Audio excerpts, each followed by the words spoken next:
حضور صلی اللہ علیہ وسلم کی بیٹی سیدہ فاطمہ، کسی نے پوچھا تھا کہ یا رسول اللہ صلی اللہ علیہ وسلم، آپ کو آل بیت میں سب سے زیادہ محبوب کون ہے؟ فرمایا فاطمہ۔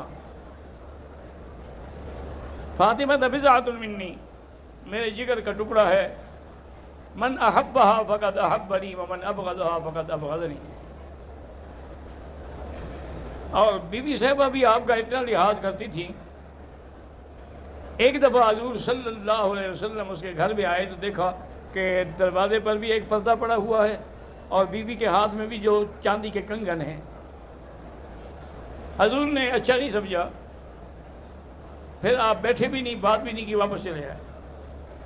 تو بی بی سمجھ گئیں کہ حضور ناراض ہو گئے، تو آپ نے فوراً وہ کنگن اتارے، پردہ اتارا، خادمہ کو دیا کہ جا کے حضور کو دے دو کہ کسی کو خیرات کر دیں۔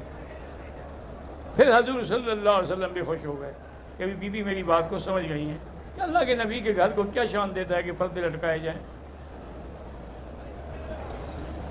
سیدہ فاطمہ الزہرا رضی اللہ عنہا کو اللہ نے بڑی شان دی تھی، جیسے کہ ایک روایت میں آتا ہے کہ میرے آقا نے فرمایا کامل من الرجال کثیرون ومن النساء ثلاثہ، مردوں میں تو بڑے بڑے کامل گزرے ہیں، بڑے بڑے اولیاء، بڑے بڑے ابدال، بڑے بڑے غوث کتب گزرے ہیں، عورتوں میں بس 3 عورتیں ایسی ہیں جو کمال والی کہی جا سکتی ہیں۔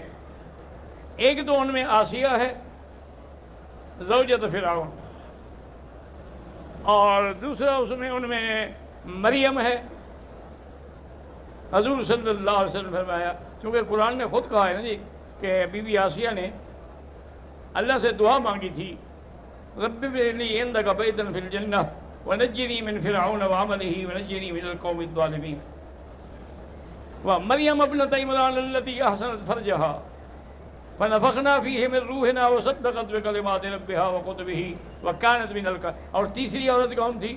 حضور نے فرمایا فضل عائشہ علی النساء کفضل السرید علی سائر الطعام، جیسے سرید سارے طعام سے افضل ہے، عائشہ سب سے افضل ہے، اس کا مقام جو ہے ان سے بھی افضل۔ سیدہ فاطمہ الزہرا رضی اللہ عنہا، حضور کی بیماری کے دن ہیں، بی بی نے آگے دیکھا، کہا کہ واہ کربال ابی، یا اللہ میرے ابے پر اتنی تکلیف۔ حضور نے فرمایا کہ فاطمہ بات سنو، لا کرب بعد اليوم، آج کے بعد کوئی تکلیف نہیں ہوگی، یعنی آپ کی وفات ہو جائے گی، پھر کیا تکلیف ہوگی۔ بی بی فاطمہ کو آپ نے اشارہ کیا، کہا کہ میرے کان کے قریب آؤ، کان قریب لے آؤ، قریب لے آئی تو بی بی رونے لگ گئی۔ حضور نے کوئی بات کی تو بی بی رونے لگ گئی۔ پھر تھوڑی دیر کے بعد فرمایا کہ دوبارہ کان میرے قریب کرو۔ دوبارہ جب اس نے کان قریب کیا، حضور نے بات کی تو بی بی ہنسنے لگ گئی۔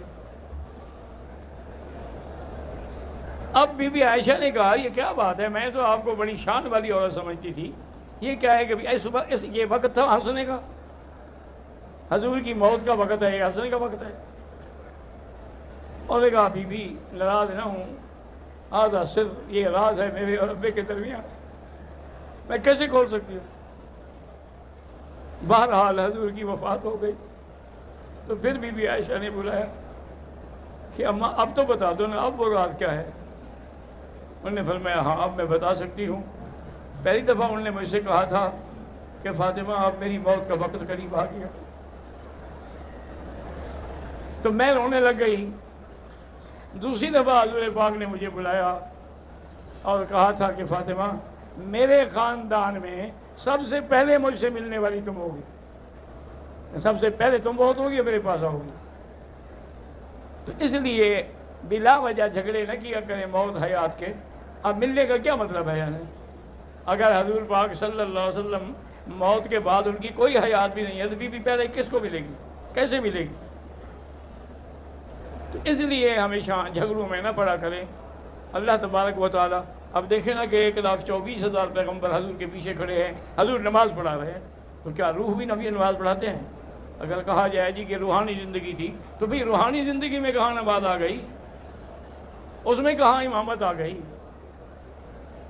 یہ تو ایسا لقاء حقیقی تھا انبیاء کے ساتھ کہ اللہ نے فرمایا کہ میرے محبوب بالکل شک نہ کرنا، تمہارا نکاح حقیقی۔ پھر ہر آسمان پہ پیغمبر نے استقبال کیا، یہ بھی روح بیٹھے ہوئے تھے۔ تو اس لیے ان جھگڑوں میں نہ پڑا کریں خدا کے لیے، موت و حیات کے مسئلوں میں بالکل نہ الجھا کریں۔ اللہ تبارک و تعالی ہمیں ادب نصیب فرمائے، حضور پاک کا بھی اور تمام انبیاء کا بھی اور تمام اولیاء کرام کا بھی۔ ایسے کئی واقعات موجود ہیں کہ اب دیکھیں نا، اصحاب کہف 309 سال تک زندہ رہے لیکن سو رہے ہیں۔ وَلَبِثُوا فِي كَهْفِهِمْ 300 سنین وازدادوا 9، اور جب آنکھ کھلی پوچھا بھی کتنا دیر سو گئے؟ کہنے کہ ہو سکتا ہے 1 دن یا 1.5 دن۔ انہوں نے کہا جناب آپ 309 سال سوئے ہیں۔ تو اللہ تبارک و تعالیٰ کے معاملات میں دخل نہ دیا کریں۔ اللہ تبارک و تعالیٰ ہاں اپنی طرف سے بھی کچھ نہ کھڑا کریں، جتنا قرآن حدیث میں موجود ہے آمنا بہی، جو چیز نہیں ہے اس پہ بحث بھی نہ کیا کریں۔ تو اب دیکھیں کہ اس نے کہا کہ اماں حضور نے مجھے فرمایا تھا کہ تم سب سے پہلے مجھے ملو گی، اور اللہ کی شان دیکھیں کہ حضور کی وفات کے بعد سیدہ فاطمہ صرف 6 مہینے زندہ رہے، اور 6 مہینے تک بات نہیں کرتی تھیں، کسی سے ہنستی نہیں تھیں، مسکراتی بھی نہیں تھیں، ان کی خوشیاں ختم ہو گئی ابے کی وفات کے ساتھ، اور 6 مہینے کے بعد ان کی موت ہوئی اور جنت البقیع میں دفن ہو گئی۔ تو اللہ تبارک و تعالیٰ نے حضور کی اولاد، حضور کی بنات کا یہ اتنا بڑا مقام قرآن پاک میں بتایا ہے کہ جس کا کوئی مقابلہ قیامت تک نہیں کر سکتا۔ اللہ